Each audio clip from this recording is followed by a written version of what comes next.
Hi friends, അപ്പോൾ ഇന്ന് എനിക്ക് ബ്രേക്ക്ഫാസ്റ്റിന് ചെറുപയറും പുട്ടും പപ്പടവും ആട്ടോ. നല്ല സൂപ്പർ കോമ്പിനേഷൻ അല്ലേ. അപ്പോൾ അതാട്ടോ നമുക്കിന്ന്. അപ്പോൾ ഞാനതിന് പുട്ടിൻ്റെ പൊടി നനയ്ക്കുവാണേ. അപ്പോൾ അതിൻ്റെ ഇടയിൽ മുത്ത് വന്നു. അപ്പം കൊച്ചിന് ബ്രൂ ഇട്ട് കാപ്പി എടുത്തു. ബാക്കിയിലേക്ക് ഞാൻ ചായ കുടിക്കുന്നത്, ബാക്കിയിലേക്ക് എനിക്ക് തേയിലപ്പൊടി ഇട്ടു കേട്ടോ. അത് കഴിഞ്ഞിട്ട് ഞാൻ പുട്ടിൻ്റെ പൊടി ആവശ്യത്തിന് എടുത്തു. ഉണങ്ങിയ പൊടി ഇട്ട വറുത്ത പൊടി അത് നനയ്ക്കുക കേട്ടോ. അത് കഴിഞ്ഞിട്ട് നമ്മൾ ചെറുപയർ വേവിക്കാൻ വെച്ചിട്ടുണ്ടായിരുന്നു. അപ്പോൾ ചെറുപയർ താളിക്കാനായിട്ട് ഉള്ളിയും മുളകും ചതച്ചിട്ടല്ല താളിക്കുന്നത്, മുളകും ഉള്ളി സെപ്പറേറ്റ് ഇങ്ങനെ അരിഞ്ഞെടുത്തതാട്ടോ. ഉണക്കമുളക് ചതയ്ക്കുന്നില്ല, ഇങ്ങനെ കത്രിക കൊണ്ട് അല്ലെങ്കിൽ കത്തി കൊണ്ട് അരിഞ്ഞെടുക്കുള്ളൂ. എന്നിട്ട് ഉള്ളി നന്നായിട്ട്, കറിവേപ്പില ഉണ്ടെങ്കിൽ കറിവേപ്പില ഇടാട്ടോ, അടിപൊളിയാണ്. പക്ഷേ കറിവേപ്പില എനിക്കിന്നില്ലായിരുന്നു, എൻ്റെ കറിവേപ്പില എടുക്കണമായിരുന്നു. മഴ ആയതുകൊണ്ട് എനിക്ക് ഇറങ്ങാൻ മടിയായതുകൊണ്ട് ഇനി എടുത്തില്ല കേട്ടോ. അപ്പോൾ അത് ഞാൻ എണ്ണയിൽ പയർ വെന്ത് കഴിഞ്ഞപ്പോഴത്തേക്കും അത് നന്നായിട്ടിട്ട് മൂപ്പിച്ചിട്ട് പയർ താളിച്ചെടുത്തപ്പോൾ പയർ ഞാൻ കുതിരാനായിട്ട് ഇന്നലെ കിടക്കാൻ നേരം തന്നെ വെള്ളത്തിലിട്ട് വെച്ചിട്ടുണ്ടായിരുന്നു കേട്ടോ. അതുകൊണ്ട് ഞാൻ ഉപ്പിട്ടാട്ടോ വേവിച്ചത് കുക്കറിൽ. ഇല്ലയെന്നുണ്ടെങ്കിൽ ഉപ്പിടാതെ വേവിക്കണം, ഇല്ലെങ്കിൽ വേവാൻ പാടായിരിക്കും.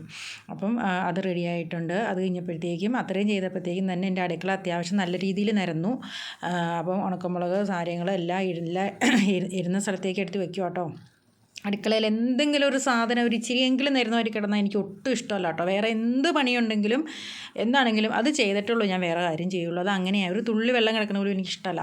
അപ്പോൾ അത്രയും ഭാഗം ഞാൻ പെട്ടെന്നൊന്ന് ക്ലീൻ ആക്കിയിട്ടോ. വീണ്ടും അവിടെ നിരക്കാനുള്ള, എന്നാലും അതൊന്നും എനിക്ക് വിഷയമല്ല. ഞാൻ അതൊന്ന് ചെയ്യണം, എന്നിട്ട് അടുത്തത് നിരത്തും. അതാട്ടോ എൻ്റെ പരിപാടി. എന്നിട്ട് പിന്നെ അതെല്ലാം ചെയ്തു. അപ്പോഴത്തേക്കും അപ്പം നമ്മൾ ചെറിയ കുക്കറിൽ വെച്ചിട്ട് ഇപ്പോൾ ഞങ്ങൾക്ക് ഒരുപാട് വേണ്ടല്ലോ. അപ്പോൾ അതിലേക്ക് തന്നെയാട്ടോ ഞാൻ പുട്ടും ഉണ്ടാക്കണം. അപ്പോൾ ആ കുക്കർ ഞാനൊന്ന് കഴുകിയെടുത്തു. പയർ വേവിച്ച കുക്കറേ ഞാനൊന്ന് അതിന് വേണ്ടിയിട്ട് വലിയ കുക്കർ വയ്ക്കേണ്ട കാര്യമില്ലല്ലോ. നമ്മൾ ഈ ഇതിനകത്ത് വെക്കണേ പുട്ട് മേക്കറും കൊണ്ടാട്ടോ, ചിരട്ട പുട്ട് മേക്കറും കൊണ്ടാട്ടോ. അപ്പോൾ ചിരട്ട പുട്ട് മേക്കർ ഞാൻ അതിന് വേണ്ടിയിട്ട് എടുത്തപ്പോൾ നോക്കിയപ്പോൾ അതിനകത്ത് ഇതേ ഒരു കാറ് ഇരിക്കണു. നമ്മുടെ സക്കു കഴിഞ്ഞ ദിവസം വന്നിട്ടുണ്ടായിരുന്നു. അപ്പോൾ സക്കു കളിക്കാൻ വേണ്ടി എപ്പോൾ വന്നാലും ഇത് എടുക്കും കേട്ടോ. അപ്പോൾ അവൻ്റെ കാർ അവൻ അതിനകത്ത് വെച്ചേക്കുമായിരുന്നു കേട്ടോ. ഞാൻ ഇന്നത് എടുത്തപ്പോഴാണ് ഞാനത് കാണുന്നത്. അപ്പോൾ എനിക്ക് പാവം തോന്നിയിട്ടോ, കൊച്ചിനെ എനിക്ക് കാണാൻ വരെ തോന്നിയിട്ടോ. അപ്പോൾ അത് ഇരിക്കുന്ന കണ്ടപ്പോഴത്തേക്കും എന്നിട്ട് ഞാൻ അതേ മുത്തിനുള്ള പുട്ട് റെഡിയാക്കി. അത് കഴിഞ്ഞപ്പോൾ എനിക്ക് കുറേ പാത്രങ്ങളൊക്കെ കഴുകാൻ വന്നായിരുന്നു, ഒന്നുമില്ലായിരുന്നു കേട്ടോ. അപ്പോൾ ഇത്രയും ചെയ്തപ്പോൾ തന്നെ നല്ലൊരു പാത്രം വന്നു. അപ്പോൾ കഴുകി വയ്ക്കുവാണെങ്കിൽ ഏറ്റവും നല്ലതാണല്ലോ. കൂട്ടിയിട്ട് കഴിഞ്ഞാൽ ഭയങ്കര പാടാട്ടോ. അപ്പോൾ അതുകൊണ്ട് എനിക്ക് മടിയോ പാത്രം കഴുകാൻ. അപ്പോൾ അതുകൊണ്ട് അതായപ്പോൾ തന്നെ ഞാൻ ഇത് അപ്പം തന്നെ അങ്ങ് കഴുകി വെച്ചു. അപ്പോൾ പുറവശത്തേക്ക് എന്തിനോ ഇറങ്ങിയപ്പോഴത്തേക്കും പുറവശത്ത് നമ്മൾ കുറച്ച് കഴുകിയ പാത്രങ്ങൾ ഇരിപ്പുണ്ടായിരുന്നു, ഉണങ്ങിയത് ഇരിപ്പുണ്ടായിരുന്നു. അപ്പോൾ അത് ഞാൻ എടുത്തുകൊണ്ട് വന്നു കേട്ടോ. അപ്പോൾ അങ്ങോട്ട് കയറുമ്പോൾ രണ്ടെണ്ണം എടുത്തുകൊണ്ട് വരും, ഇറങ്ങുമ്പോൾ അങ്ങോട്ട് രണ്ടെണ്ണം എടുത്തുകൊണ്ട് വരും. അങ്ങനെ കയറുമ്പോഴും ഇറങ്ങുമ്പോഴും അങ്ങനെ എടുത്തുകൊണ്ട് രണ്ടെണ്ണം ഇത് എടുത്തുകൊണ്ട് വന്ന് അകത്തുകൊണ്ട് നിന്ന് എല്ലാം വെക്കേണ്ട സ്ഥലത്തുകൊണ്ട് വെക്കും കേട്ടോ. അപ്പോൾ അങ്ങനെ ഞാൻ കുറച്ച് എടുത്തുകൊണ്ട് വന്നായിരുന്നേ. അങ്ങനെ എടുത്തുകൊണ്ട് വന്നതൊക്കെ ഞാൻ അതുപോലെ അതിൻ്റെയൊക്കെ സ്ഥലങ്ങളിൽ എടുത്ത് വെക്കും കേട്ടോ. പാത്രം അടുക്കി പറക്കാനൊക്കെ ചെറിയ മടിയുണ്ട് എനിക്ക്.